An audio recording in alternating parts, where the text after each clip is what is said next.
The Batman, directed by Matt Reeves, starring Robert Pattinson. Was it good? Was it good? And we're going to figure that out. I'm Ravi, as always, joined by Krishna. And Arjuna. And we're going to figure out the oldest question in the book, if the Batman was needed, do we care, and reckless speculation.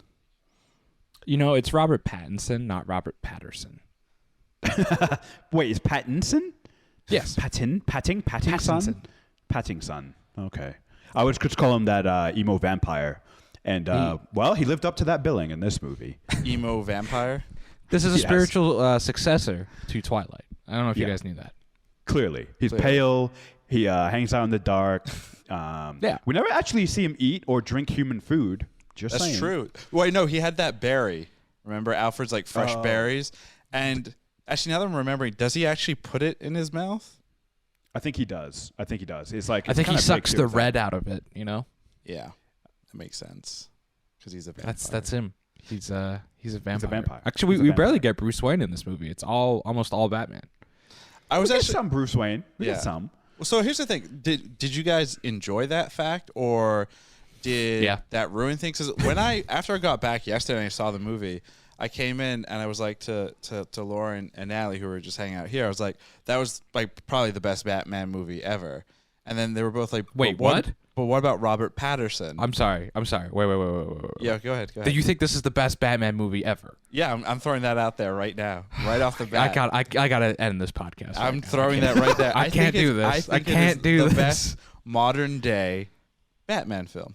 You've never heard of The Dark Knight? Ever heard of it? That was almost 10 years ago.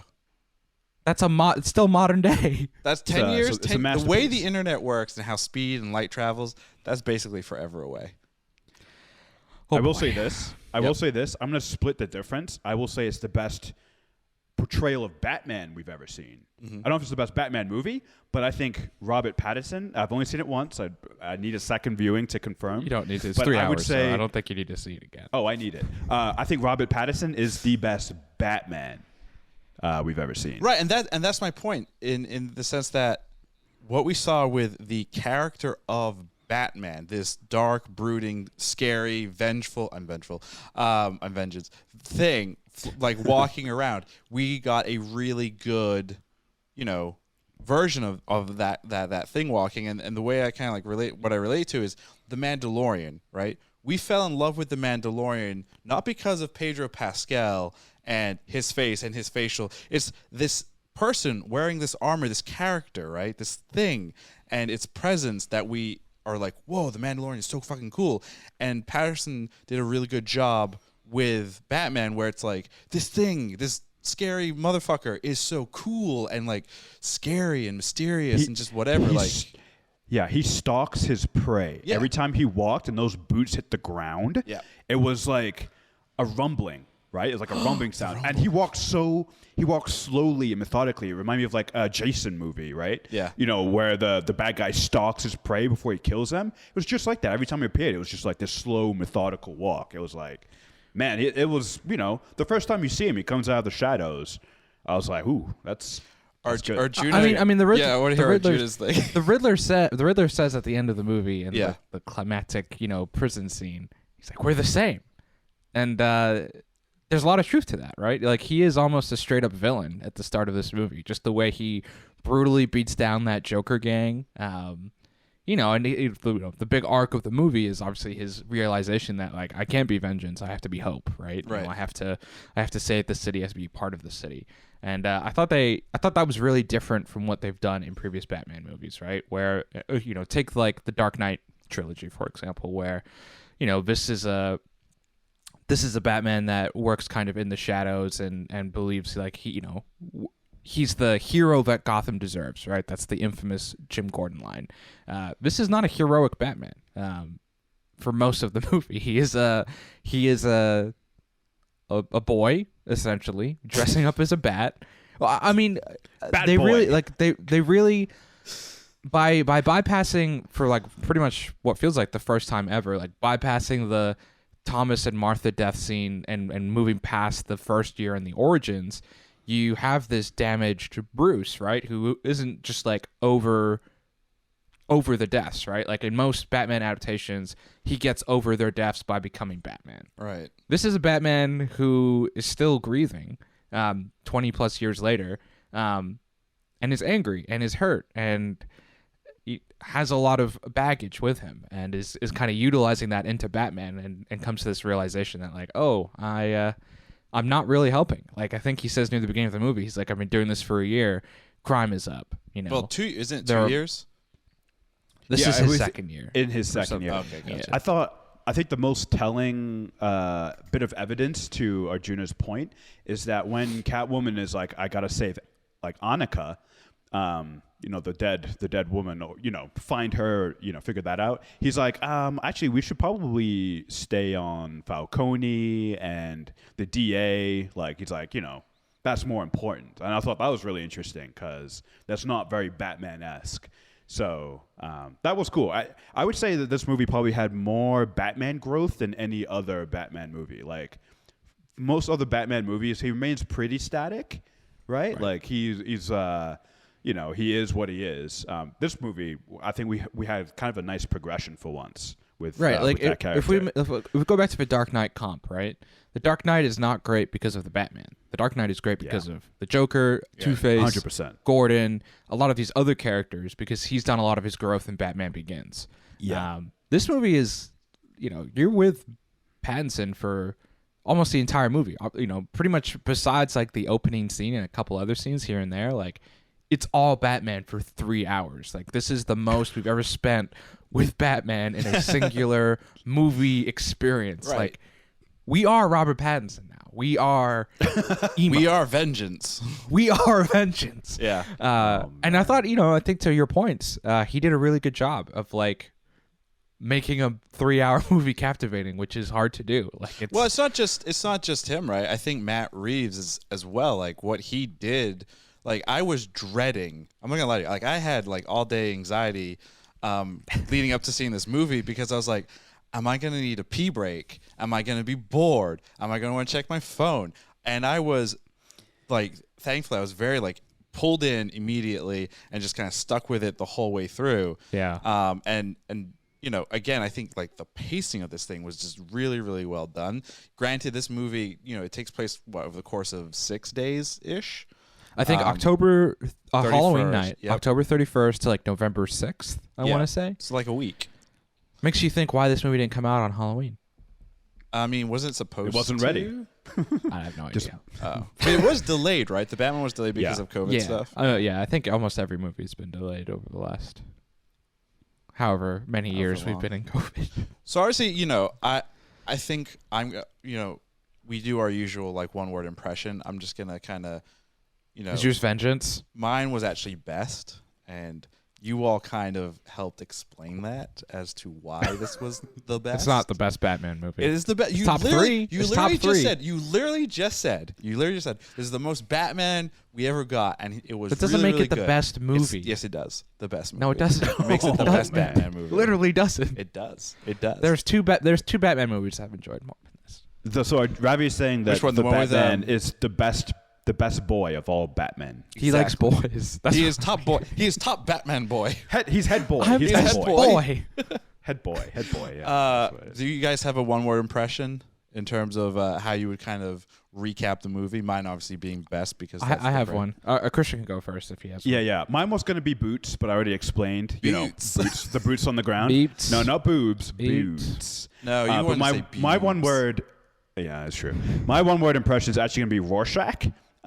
Because I thought the voiceover of Bruce Wayne, specifically during the beginning part of the movie, like this city, the crime, it never sleeps. I never sleep. I was like, it's just Rorschach. It's just straight up Rorschach from The Watchmen. They just took Dan Snyder's dialogue for Rorschach and just kind of superimposed it onto Bruce Wayne for the beginning.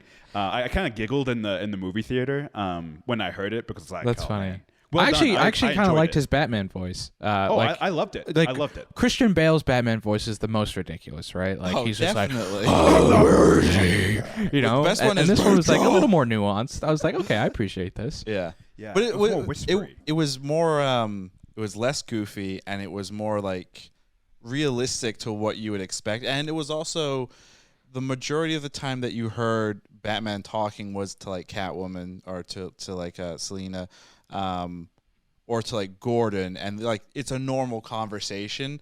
And when he's kicking ass, he's obviously not like talking; he's just taking care of it, right? I'm vengeance. Well, speaking of the kicking ass thing, real quick, you know what I did like about this movie was that Batman was not like OP. Like he actually got the shit beat out of him quite a bit in this movie. It reminded me of Daredevil, like season 1. like I kept saying like when's the hallway scene gonna happen? And it did. Well, it happens late. Yeah. But and it's implied. I don't know if you guys caught this, but like the only training he's had is pretty much from Alfred. Yep. Like Alfred is the one that trained him in martial arts. Like he doesn't have any Ra's League al of Ghul. Shadows type of expert martial arts. He's a pretty good fighter, but like he gets hit quite a bit. He gets shot a lot in this movie, and that's going to bring me to my one word impression, which is immortal. This Batman is clearly immortal, and I have a few pieces of evidence here. Number one, the scene with the DA, Yes. specifically with the bomb around his neck. First of all, why the fuck did he not move when the bomb was going to go off? Because he needed to find Ratapalooza. But first of all, you are not Ratatouille. surviving an explosion to the face. But he did cover his face with the thing. Then he has the greatest Batman armor we have ever seen. Agreed. This Batman could kill Superman. That's what I'm gonna say. You do have to remember though, like, so depending, like, I am no explosives expert, FBI. I have not looked this up. I'm just kind of pulling this out of my butt to a degree. I'm just putting that preface out there because I don't want no fucking investigations done on myself. But, explosions, depending on how you set an explosive up, you can direct the force of energy, right? Based on what we saw with that bomb and everything, it kind of looked like a downward explosion. So what he was potentially getting in his face was just kind of the ricochet or the energy off of the ground that obviously like then propelled him backwards. He should still have more injuries, and he should also have a shit ton of blood on him. Well, which obviously they couldn't have. It's a PG-13 movie. Sure. I understand that. Yep. But that moment definitely took me out of the movie. I'm like, he needs to be severely injured right now, and not just like a little concussion. I mean, you probably don't go that often onto Reddit and things and news sites, but like news sites there's been a big like influx in terms of like bulletproof armor that can withstand a shotgun at like almost point blank range. So it's not necessarily completely out of the realm of possibility that his armor understand could. That. The explosive, like, I don't think it's that Batman's immortal. I think it's also potentially that Matt Reeves' Batman universe doesn't follow our universe's rules of physics. Clearly, because the one explosion that made no sense to me was Alfred's. Right? I mean, at least he threw that. Sure, he threw that, a foot away? That made no sense. Actually, I would say Alfred just had little dings on his face? Right. Well, there's also the other scene where he, shortly after, getting an explosion to the face, he has to escape the GCPD. Right. And then when he jumps off and he parachutes, and his parachute gets caught, he should have at least 12 broken bones. But hey, he cushion. Just He's gets got up, cushion. and He's it's got cushion fine. in the armor. I will say though, the Alfred explosion, maybe explains the Batman one. Maybe they're just really small, weak explosions. So like, if Alfred can survive, then obviously Batman is going to survive with no injuries, right? I adhere to the fact that in this universe, everyone is immortal. Thank you for my time. But what doesn't also make sense then, if we're like, maybe the explosives are weak, or like maybe there is a explosives thing, when the Riddler blows all of the water dam things, right? Like, that's a lot of explosives needed to like. He saved up. He was saving them. That's why he He's used the saving big it for ones. that. He put the big ones for the the levies. Obviously. Also, what did you guys think of the Riddler just being like a loserish influencer? He's like, Makes sense. hey everybody, Hey guys, this It's is my me. last It's- video. I really love Actually- this community. It was a little disturbing. Very disturbing. It feels a little too close to home. Very close. So if you to look home. at like most like mass murderers, like mass shootings, you look at where a lot of the demographic of where those people come from, that is that demographic. So people brought up the very ending, right? With his following kind of amassing at the Dome Bowl area in Gotham, and shooting basically public officials, and a lot of people thought that was an allusion to the 2021 storming of Capitol Hill on January 6th. Yeah. But Reeves came out and said, like, we wrote the script in 2017. Like, it's all coincidental. Oh, shit. But like a lot of people were really disturbed by that scene. Yeah. I was in the theater and like I looked over at our producer who was with me, Lehrman, and I was just like, we both were like, you uncomfortable? I'm like, yeah, super uncomfortable. Like it hits weird, and it's a very uncomfortable thing, especially like how, I mean, this is like credit to Matt Reeves and everyone like working on this film, post-production, sound design, everything, how they build that scene up where you got the music going, you have the Riddler, laughing essentially at Batman, him figuring it out, and then, in most superhero movies, and this kind of goes back to like Watchmen, right, where like was Ozymandias tells them the plan, and he's like, this isn't a comic book movie. I'm not gonna let you like tell you and then give you time to stop it. I hit the button 20 minutes ago. Yeah, exactly. Very similar to like that whole scene where the I actually thought it was gonna go all the way where we see the explosions happen, we see the flooding starting, and I thought we were actually gonna see the shooters actually start shooting already. As opposed to Batman going in and stopping them.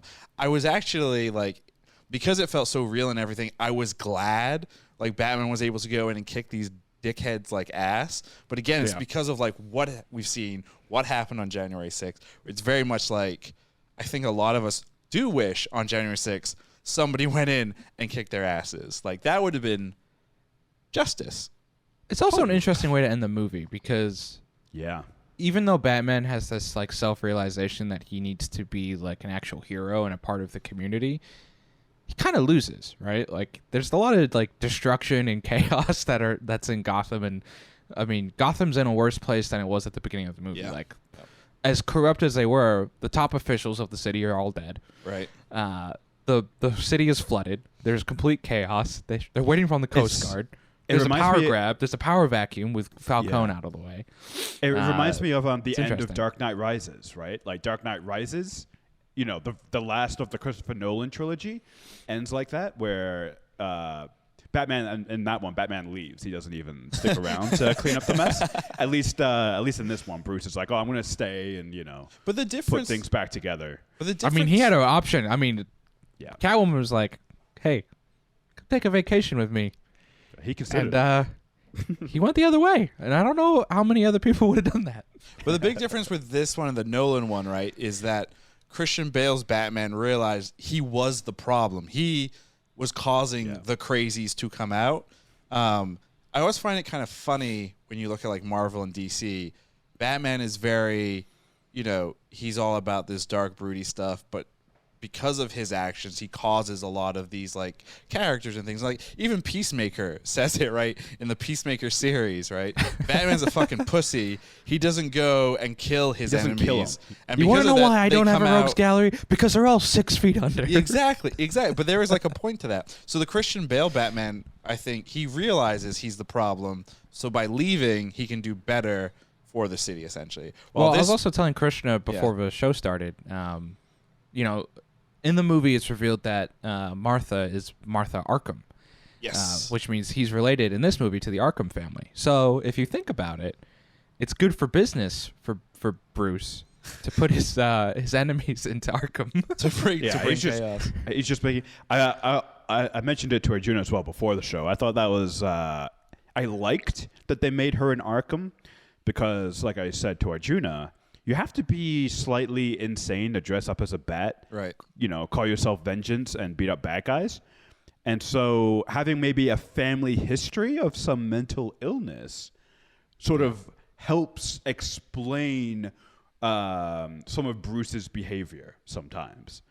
I also like that they showed like a more like let's go back to a Dark Knight trilogy, right? He gets the training and he's this fearless Batman from the start. Versus like this Batman, he's so early in his career and they're showing that progress. Like when he's on top of that GCPD building, there's fear in his eye. Like, oh fuck, I'm about to jump off this like 200-foot building and glide down on a paraglider. Like, yeah, I would be scared to death. It also it's funny because we also see like a young Batman, young Bruce Wayne, who's also clearly still a child because he's a huge dick to Alfred, calling him out and be like, "You're not my dad." What a fucking asshole. Also, but my favorite part, Alfred is in the hospital, almost died. First thing he says to him when he wakes up, "You lied to me." Yeah. Not how are you? So have you guys have you heard anything like that? You lied to me. Have you heard of this? There's this new term that's been thrown around, especially in the age of social media and like influencers, and it's the "I'm the main character." Yeah. And in that moment when Bruce Wayne says that to Alfred, it's like very much like, I'm the main character. Everything is about me. And it's just like, wait a second, what? You know why that's so effective is because in the climactic meetup between him and the Riddler, when he thinks the Riddler knows who he is and is like, oh, poor Bruce Wayne, billionaire orphan. He's pouting. Bruce Wayne. He's literally like, he's like really sad and embarrassed that he's Bruce Wayne in that moment. I don't think he's even shocked that like his secret's coming out. Like it's embarrassment that I read on his face. Shame. And because it's true, it's true. It's like he's acting like a spoiled brat sometimes, right? Especially when you see that when Alfred wakes up. It's like, you lied to me. Like, don't worry about your injuries or what you've been through or your life or anything. It's like, you lied to me. I'm hurt. And that's why when the Riddler is like, yeah, Bruce Wayne, poor Bruce Wayne, he's not a real orphan. We're the orphans, right? You know, eating rats and losing babies every winter. Like, Bruce Wayne has billions of dollars and lived a privileged life. Continues to live a privileged life. Tower. From his tower that overlooks everything, yeah. So, real quick, the Wayne Tower, is that also where the Wayne business is happening as well? That's what I assume. Like, it's essentially like this is the business center, and they have the penthouse at the top. Yeah. Because they don't show another Wayne Manor. Well, when they show the orphanage, they call it like the Wayne something orphanage. Yeah. So I always imagined that they gave the manor away. Yeah, that's what I'm assuming happened at some point. Yeah. Before we get too like in the weeds here, we always like to do our DVD chapter listing. Arjuna spends a great amount of time, combing the I spent 6 hours. The brain that is his brain to figure out what makes sense in terms of recapping every pivotal moment in Batman. Sometimes he goes too long. Very rarely does he go too short. And as ours, there's only one voice. There's only one voice Christian can. And Christian is going to do this in a voice. He's going to read the chapter listings. And Christian, the voice I have picked for you. There's an easy one here. It's going to be Bane. Thank you. Bane. Thank you. Yes, because Bane. once you do Bane, then I want to jump into. Well, actually, before you do the deep chapter listing, real quick, you guys picked up on the Bane serum, right? Oh, the drops. Well, there's the droplets, but he also uses it. I thought that was just adrenaline. So it was green, and green is typically always the color of Bane's like drugs, steroids, really whatever. But like he uses it, and then he gets rage, and he's able to like jump up and beat the living shit out of that guy. That's so interesting. Yeah. So are you saying that this movie had some kind of call out to almost every single major Batman villain? So if you take that, we've got obviously the Riddler, we've got the Joker at the end. Arjuna explained to me, I didn't stick around for the after credits tease, but Hush. There was a Hush tease in there. Well, there's also like when they're in the apartment, I think you actually see the words Hush listed at some point. And Hush is like Matt Reeves' reincarnation of the Riddler, essentially.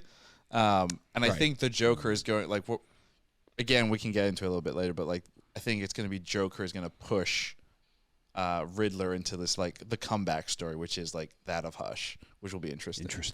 Yeah, that'd be very interesting. But anyway, let's hear this Matt DVD Reeves has chapter talked listing. about. Well, real quick, Matt Reeves has also talked about wanting to do Mr. Freeze, and then obviously you have Penguin throughout the entire movie. So yep. Wait, I have a quick question on that, real quick. clearly this is a darker, grittier, more realistic Batman. We've been saying that for decades at this point. How do you make a realistic Mr. Freeze? I mean, you're thinking too much of the Schwarzenegger performance, but like, Mr. Freeze has like one of the most realistic motivations. Like everything he does is for his wife. Don't.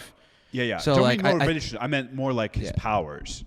I like think you'd have to do his powers a little bit differently. But I feel like they could do it. But I think like what Reeves is really interested is in the motivation of that character, because it's deeply personal, and it's almost like, oh, you're not that bad of a person. Like you're doing this for your wife. So I think that's the more interesting part. I think they could figure out it wouldn't be as crazy as like, I'm shooting freeze beams. I mean, I really wish they would, but anyway, Christian, let's hear the DVD chapter listings. Okay, so Bane, right? Oh, I'm Bane. Blending in. Trick or treat. Inspector Batman. Bruce Wayne, professional pervert. Yes. Mission Impossible, the Cat and the Bat. The Immortal, Caped Crusader. Ratty! Wait, real quick, what else is Ratty from? Because we used to like say that all the time for some reason. I can't remember. Okay, so this is a deep cut. But when we were younger, we used to make home videos. In one of the home videos we made. Oh, that's okay. A deeply offensive video now in today's standard called It Fat can never Man. see the light. They'll never see the light. But there was a character we had. Is the main character's best friend. His name was Ratty, and there's a line said by this character by an unknown actor at the time, and he just goes Ratty. Yeah, that's what. Wow, okay, it's real deep cut. Take it easy, sweetheart. Pinguino. What? And boom goes the Alfred. How is this movie still going? Fuck you, Alfred. Oh, I'm Bane. Daddy issues. Pumpkin pie is a crime. A huge miscalculation. An epic super soaker battle.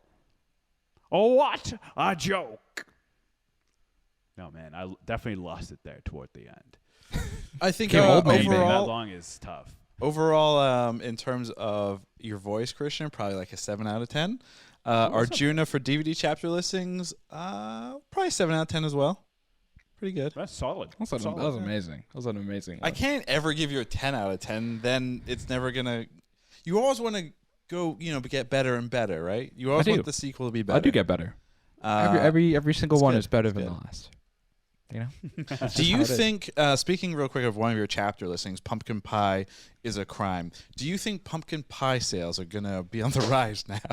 Because the Riddler's I mean, I don't know why, but I just found that scene hilarious where he's like, I just ordered some pumpkin pie. I mean, Paul Dano, who plays the Riddler, I think he did one of like top performance in terms of showcasing a villain, and it wasn't like he didn't outperform, which I thought was good. Like nobody necessarily was like, I think, the star runner. Everyone kind of was cast really, really well and worked well together. Nobody, I think, like when you look at Dark Knight, you're like Heath Ledger, Joker, and then everyone else behind that. Yeah. While with this, I feel like everybody was like right there. There was one. I agree with that for the most part, but there was one star.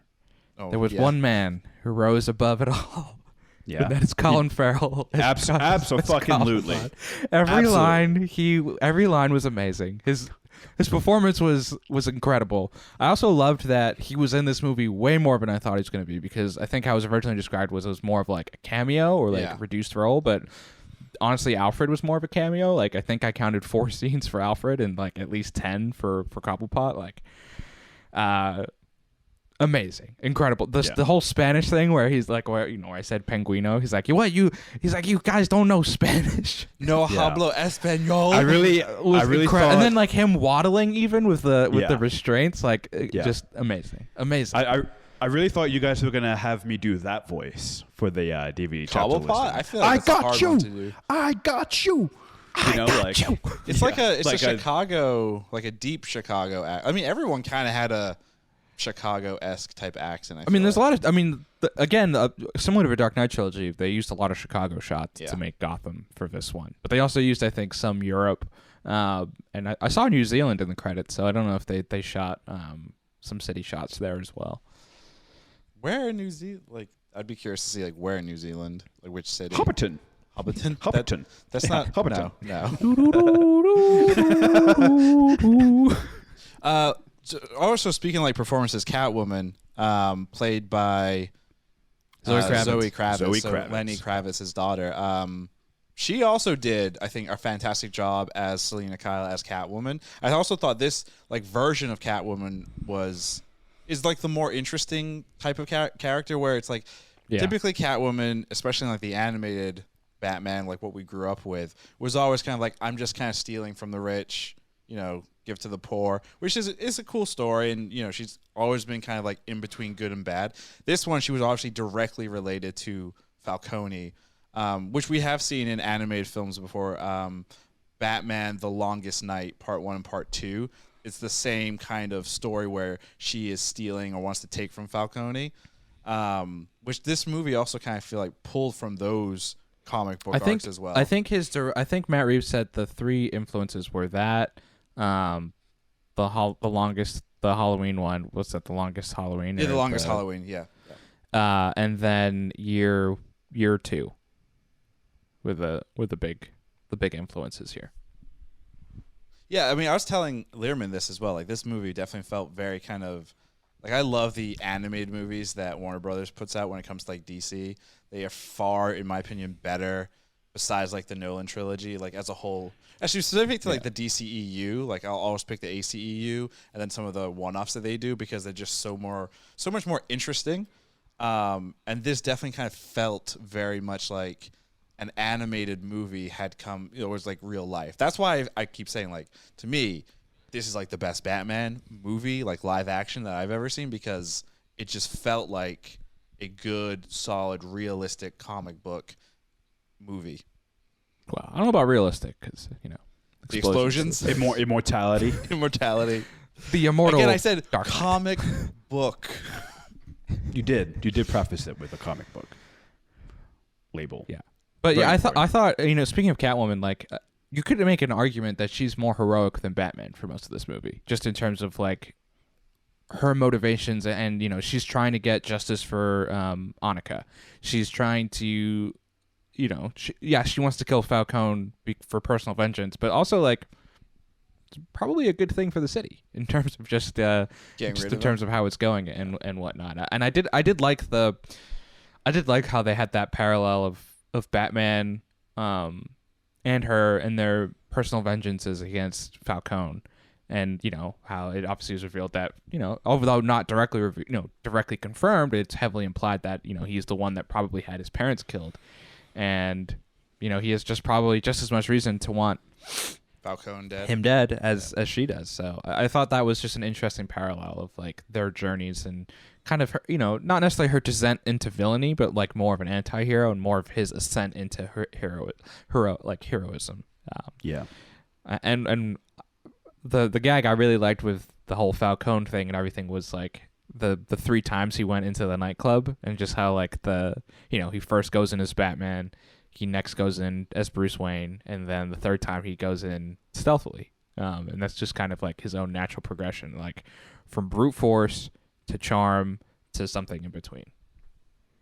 To a I would ninja. say though the second time when he goes in as Bruce Wayne, that wasn't because of charm per se. That was more like, Well, but that's him. It's him need figuring to out. It's get him what I figuring need. out when to use the personas, right? Like right. Yeah. at the beginning of the movie, he's like, "I will just beat the shit out of everyone," right? And then midway through the movie, he's like, "Okay, I have to use my Bruce Wayne persona. I have to be smarter here. Like I could. It can come in handy. It can come in handy. This is useful for me."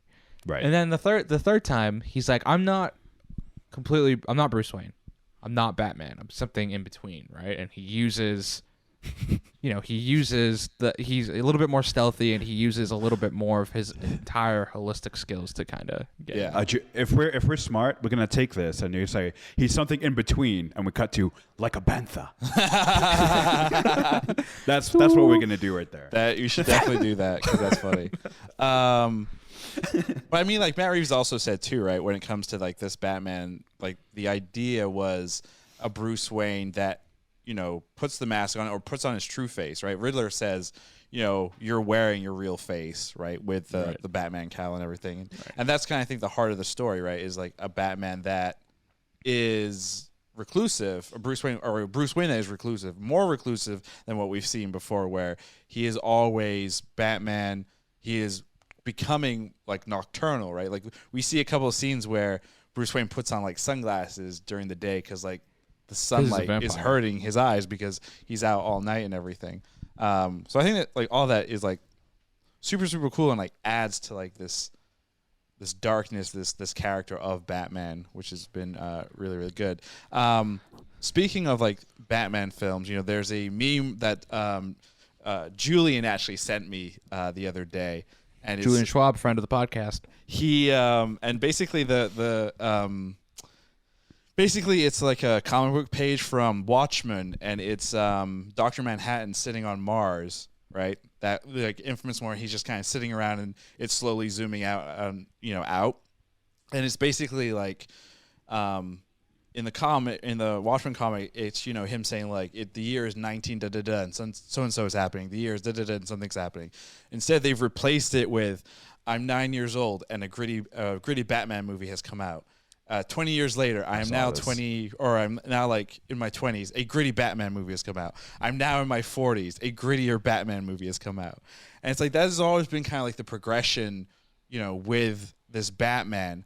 Somebody had asked me recently, like, what's the point, right? What is the point in having another Batman when, we saw the most realistic-ish type Batman and we got all, the Joker and all the big villains with the Nolan trilogy. Like, why not just, like, leave it and then just focus solely on, like, a Batman in the DCEU and Affleck and just call it a day?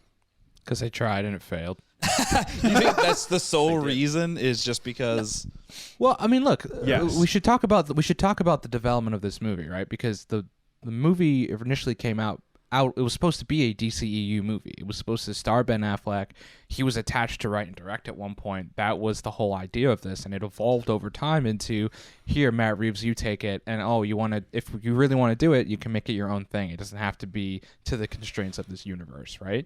So I think that's an important caveat to talk about in terms of the evolution of this movie. And let's be honest, like, this version is probably better than whatever else we would have gotten that was attached to the DCEU. And I think that's important to kind of think about and contextualize. I think the simple reason of why they keep making Batman movies is like it makes money. Like the movie is due to make $150 million domestically this weekend. As of the recording of this podcast, could be more, could be a little less. But like that, I mean, that's why they make movies. Real quick, Junior, put that like just so people have context. Like, what is that number in comparison to opening weekend of No Way Home? Does the newest Spider-Man film? Does anyone know? I think remember? No Way Home was like 200. 200. So it's a heavy. It's going to make a lot of. This movie is probably going to make a lot of money. Like it's going to do really well.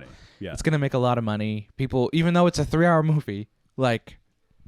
Batman is powerful enough IPs. Same like Spider-Man. Those are the two probably the most powerful IPs out there. Not just comic book heroes, just like movies. Like it's gonna like you put those in the title, and that's gonna draw people to the movies. Martin Scorsese and all the Ridley Scott and all these other directors who want to have a go on about superhero movies and how it's not true cinema. Well, like money talks, and it makes more money than The Irishman and any other and The Last Duel and all the other movies that are quote unquote prestigious. So and I think the reason comic book heroes are so popular is because it is true escapism, right? It's so far what is actually real. And even though this is like grittier and darker, people like these types of stories because it's an escape, and that's what people really want and kind of need right now in terms of just like what's going on in life in general. I think you hit the nail on the head, right? And it's not just superhero movies. It's like Star Wars. Is another great example, and I think you're right. And I think maybe that's not talked about enough, is that people want their movie-going experience to be removed as much as possible from real life. You go see a movie like The Irishman, right? It's like, sure, that's not everyone's everyday experience, but it's still rooted in some like historical events or whatever. So, Sure. I Or think take like a couple years ago, Marriage Story, right? The Adam Driver, Scarlett Johansson movie. Like literally a movie about two people getting divorced. yeah, who wants to see that? Like, fuck That's that. depressing. That's too Yeah, close it's to like, home. Like that's like half the population's story, right? Right. Or Yeah. half of everyone who gets married, that's their But Christian, story. that's like, cinema because art has to be a what is it? The art true imitates life. Yeah, it has to be an imitation of life, which is like that. That is like the stupidest thing because comic book movies, you could argue, are like the probably like some of the best imitations of life because once again, it's an imitation, right, of life. It's not supposed to be an actual carbon It's not- copy thing, yeah. right? Yeah, Like art doesn't copy life; divorce it imitates story, it. whatever. Yeah. Yeah. Yeah. So maybe Scorsese and them, like maybe they need to like reevaluate. I mean, They can they're an old definition they're of an old art. guard that's being kind of shepherded out in terms of like there are a lot of quote unquote award winning directors that are moving more into the superhero genre. The Matt Reeves of the worlds, the Chloe Zhao's with Eternals and stuff. Like these are like the next generations of like your Scorseses and stuff, and they have had no issue going into this genre. So I think the genre's not going anywhere. Like you're starting to see more genre pieces and more like specific pieces that are like a little bit more blended and a little bit more realistic and grounded. And it'll just continue to evolve. Like it makes money. Like at the end of the day, it makes money. So it's gonna keep coming. And just to follow up on that, it's like, and we've seen now, especially recently, these comic book movies become hybrid movies. So this was a mystery / maybe psychological thriller. And then maybe superhero movie third, maybe. Right. Definitely third. Like this movie also reminded me a lot of the movie Seven with Morgan Freeman and Brad Pitt, where it is a mystery that they're solving. Horrific things are happening, and a mystery things are being left. And it's raining all the time. It is It's heavy raining. rain, man. Like, Dude, I mean, damn, Gotham sucks. Like rain. All right, rain, so rain.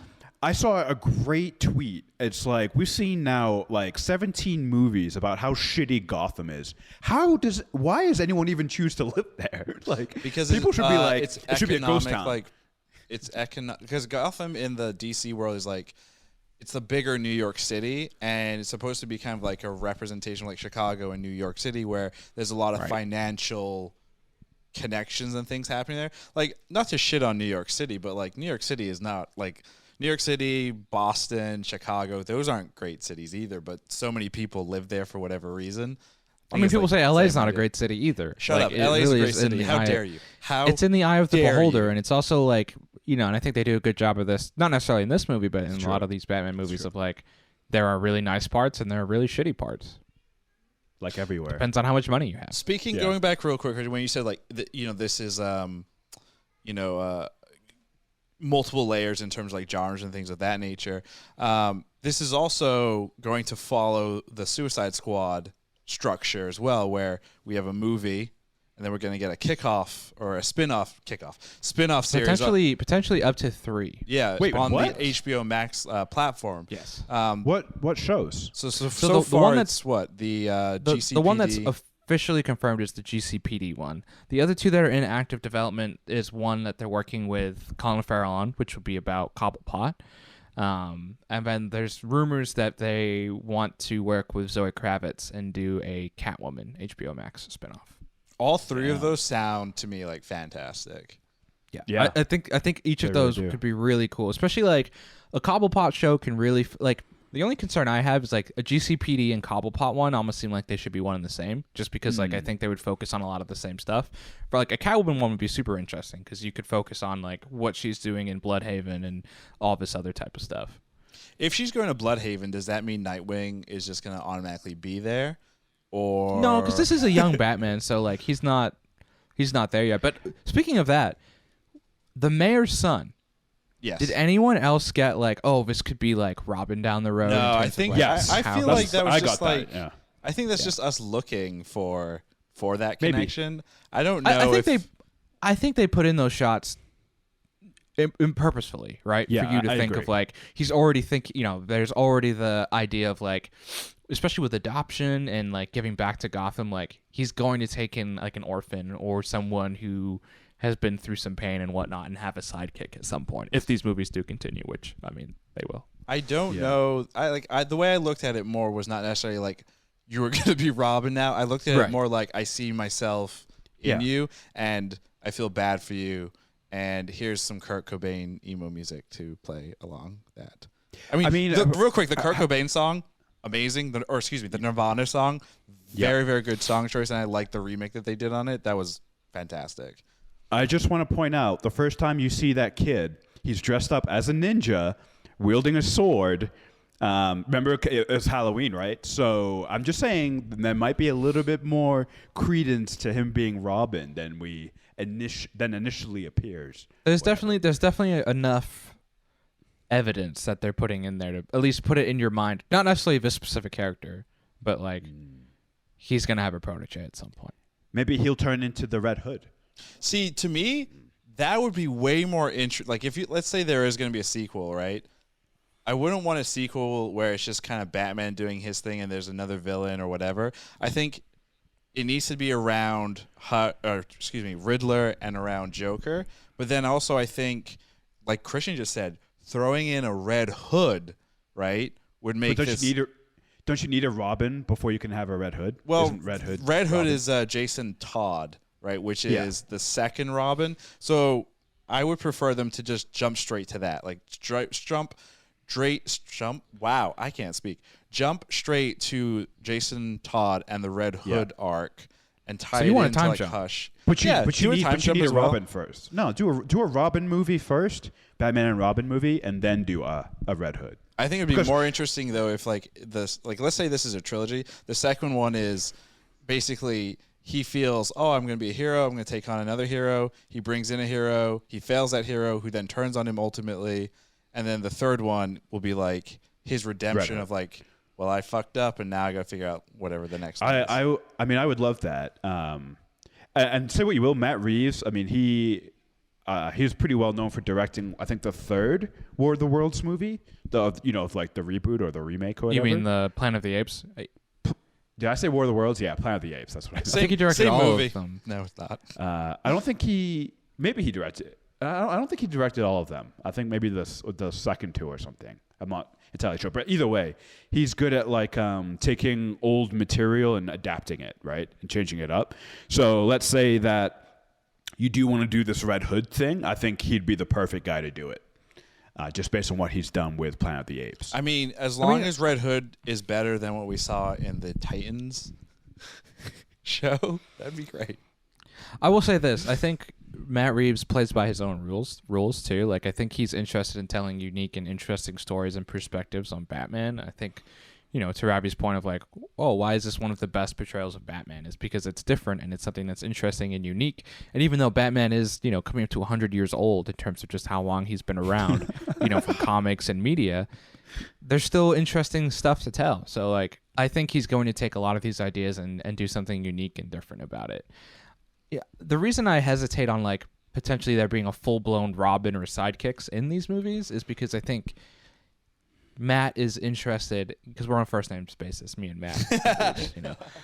Matt is interested in, I think, really focusing on this Batman in particular. And I think once you add in any other type of like sidekick or whatnot, you take away some of that attention. I agree, but I think Robin. Here's 2 points to that. We haven't seen a modern day version of Robin yet. Batman and Robin in movies is still limited, to the 80s or early 90s or something? Let's say the 90s movies. Yeah, so we haven't seen like a modern portrayal of Batman and Robin. And I think Robin is pretty integral to the evolution of Batman. So yeah, I think Matt Reeves would be able to find the balance, right? Like, well, I think though it goes to like Batman and Robin, like from the 90s, it's just Robin is just there because he's there. He doesn't serve any purpose really beyond that, especially in the 90s movies. But like, again, the 90s Batman movies do not do a good job in terms of like portrayal of the Batman character. But even so, I think like having a sidekick that then you ultimately fail is a more interesting story and development for one's own personal growth. And to the point where Junior you're making, where it's like Matt wants to potentially we're also on a first name basis, where Matt wants to focus on a Batman, and Batman's like character and development, having that sidekick that you ultimately fail, and then question you on your methods of like not killing. To me that will show like the most growth, the most interesting growth of Batman. Plus, again, we've never seen that on like a live action screen. And if you're introducing Joker in this first movie, Joker's the one who's super important for corrupting Todd, right? Like making him the Red Hood. So the story of Red Hood, like the basics is, Joker lures Jason Todd's Robin to an abandoned area, blows him up, kills him essentially. Ra's al Ghul feels really bad for all of this, uses the Magic? Lazarus pit, which grants Ra's al Ghul eternal life.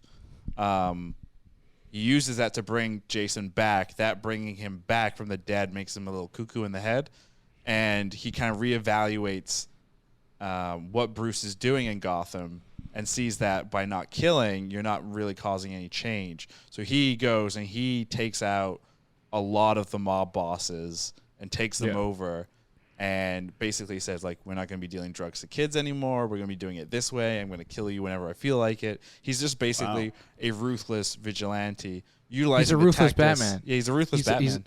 He's a dark Batman, and I think what's, especially in the movie itself, the 2010 version, what's really cool about that is, like, they show that, just even with, like, the madness at the Lazarus pit, like, this is a Robin that Batman failed from the beginning. Yep. Like, I think they show the flashbacks of like his first day and his progression and everything, and he's like progressively becoming more and more brutal. I think there's like couple scenes where like Batman has to pull him off because he's just beating. Keeps beating and beating on people, and it's like, why don't we just take it all the way? Like, why don't we just end it? Why do we put him in Arkham? Like, why? Well, because he needs the sales, could be right, interesting for Arkham to grow his business. Exactly. Yeah. He's boosting the business, family business. Which is interesting. It's too good. It's too good. Real quick, so the end of Batman, the movie, we see Riddler talking with Joker. We were talking a little bit before we started here. When I first saw that, I didn't realize that the Joker had been cast already, and the Joker is being portrayed by Barry Cohn, who is Druid, right? In the Eternals. Droog in I thought when we saw that Joker, well, at first I was like, is that Jared Leto talking? Oh, he's actually Toothface because of some of the scars on the face. The burns. And then I was like, because it felt very kind of to a degree, like a little nondescript. Like you couldn't tell looking at that who the actor was. So I thought they just left it as a more nondescript person, be like, this is the Joker now, as opposed to like the person was actually cast as the Joker. So I thought that was... I don't know if that's a good thing, if that's a bad thing, but that's how I kind of left it when seeing it. I think that's probably good. It's a good thing. I would say this was the worst scene of the movie for me. Wow. Just in terms of it wasn't needed, and I just don't want the Joker again. It might be needed, depending on what they're doing in the future. If they put it this way, right? If they are setting up, then I don't want to see that if they are setting up Hush and maybe a Red Hood down the road, then you're going to look back and that scene might be like the best scene of the entire series, maybe. It was just also an odd placement. Like, that would have been...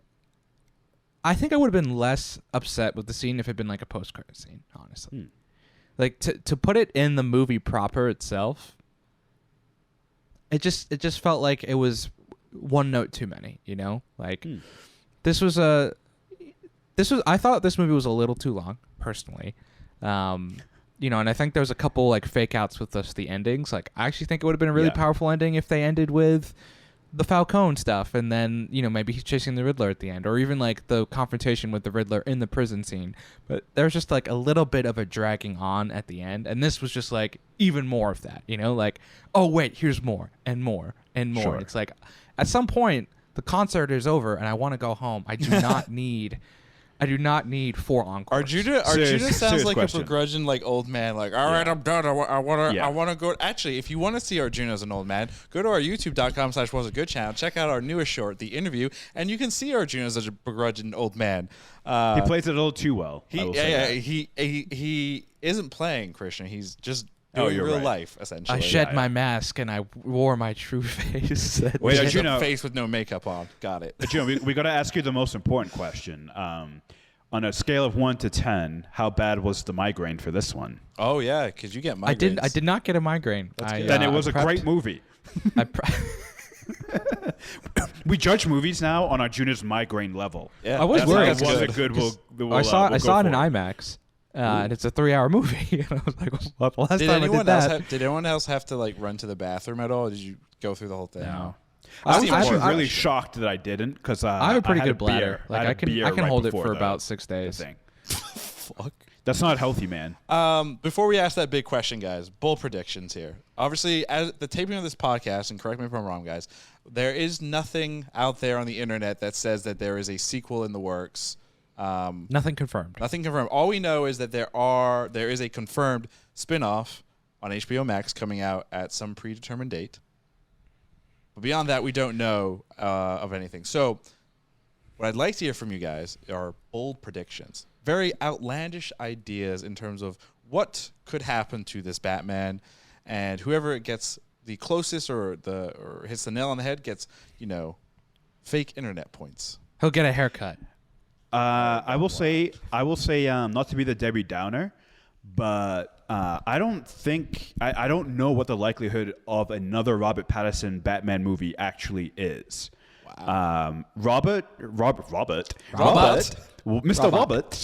Robert is pretty selective with his projects, and I don't know if you guys remember, there was like some news around this movie where they had to take a break due to COVID, and it was a little Sad bit of Batman a thing where he wasn't going to stay in shape or keep up with his nutrition and personal trainer. He was just like, I'm not doing that. And so, there's a little contention right there. So I'm not convinced personally that there will be another Robert Pattinson Batman movie getting made. That's not really a bold prediction. My bold prediction is going to be we're going to get young Robin in the next one. They're going to set up a 5-movie arc.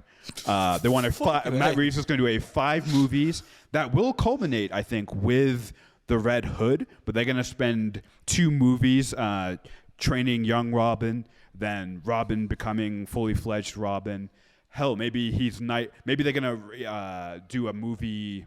He'll become Nightwing first and then become Red Hood. They're going to combine all of those characters into one Robin instead of having 7 Robins running around. I think that's what they're going to do. That'd be kind of That's what interesting. they should do. Yeah. Here's my bold prediction. The sequel will happen because money talks. This movie's going to make a lot of money. They can pay everyone a lot of money. And as long as everyone is coming back, the Batman will become the new Batman Begins. And the sequel will become the greatest Batman movie that's ever been made. What? Wait, I'm sorry. You're calling the sequel to the Matt Reeves. It's a bold The prediction. Batman. It's a bold. It's a very bold Remember, prediction. it's a bold prediction. Wait, but I wait, think hold on, they hold have on. like Arjun, real quick. The greatest Batman movie ever made to whom? Subjective. The world or to you specifically? Yeah, that's very subjective. I think it'll become like the next Dark Knight. Like this will. It might not be like 100% of people agree, but it'd be like Tom Brady is the greatest quarterback of all time. It's kind of like No, indisputable. he's not. Drew Bledsoe. But what I'm saying is like I think it will like make the most money. Yeah. It will be universally like it'll be critically acclaimed. I think while this movie wasn't perfect for me, I thought it was very good, and I thought it lays so much groundwork for them to go in like so many great directions and do so many things that you can possibly do in like a follow-up with like the specific cast and crew. So that's my bold prediction. I like it. No, that's pretty big. My bold prediction is that we will see Robert Pattinson as the Batman again before the year 2022 ends. That doesn't make any sense. I believe he will show up in the Flash movie, which is scheduled to come out at some point this year. That's my bold prediction. And So you're saying Yep. they're going to put him fully in the DCEU? So remember, the DCEU has already kind of, they've teased it for years now with, the Justice League Flashpoint. and everything. Is that there's this whole idea of a multiverse, right? And because of that, they can pull in whatever they want, take out whatever they want. And I think what we're going to see is That's true. this version of Batman will show up in that movie. Now, does that mean he's going to then physically move universe locations? I don't think so. I also hope not, because that's not interesting. We've seen what the DCEU does to superheroes, and it makes them very kind of colorful and generic and boring. So I do hope that doesn't happen, but I do think he's going to show up in the movie. That's my. So he'll appear in the DCEU. Yes, this year. Wow. 2022. This year. Wow. Yeah. 'Cause there's a few DCU movies, right? There's Shazam. Is there a new Aquaman? There's a new Aquaman coming out. Yep. Then there's also Flashpoint. I think those are the Flashpoint's three, right? the big one. Flashpoint's They a got very, a lot very of big movies, one. yeah. Yeah. Wow. Okay. Cool. Yeah. And then with that, guys, I think it's time. I will kick it Nice. off. Krishna, you were bald. This is a fact. You also saw The Batman, directed by Matt Reeves. Mr. Matt. Reeves to you. Mr. Reeves. Matt. So the question is, was The Batman good? Hell yeah, it was good. I really enjoyed it. I'm not ready to. A lot of Batman Twitter is ready to crown it as the best Batman ever. I'm not ready to do that, but it's definitely top 3. It's probably top 2. I think it's solidly for me at number 2. Yep. I think Dark Knight's still number 1. Okay, and then what? And then number 3 is. Number 3 is I think Batman Begins. Okay. Yeah. Batman Begins is not as good as you remember it to be. That's I have a not claim. seen it in I haven't seen it in a while, so I wouldn't be shocked if that's true.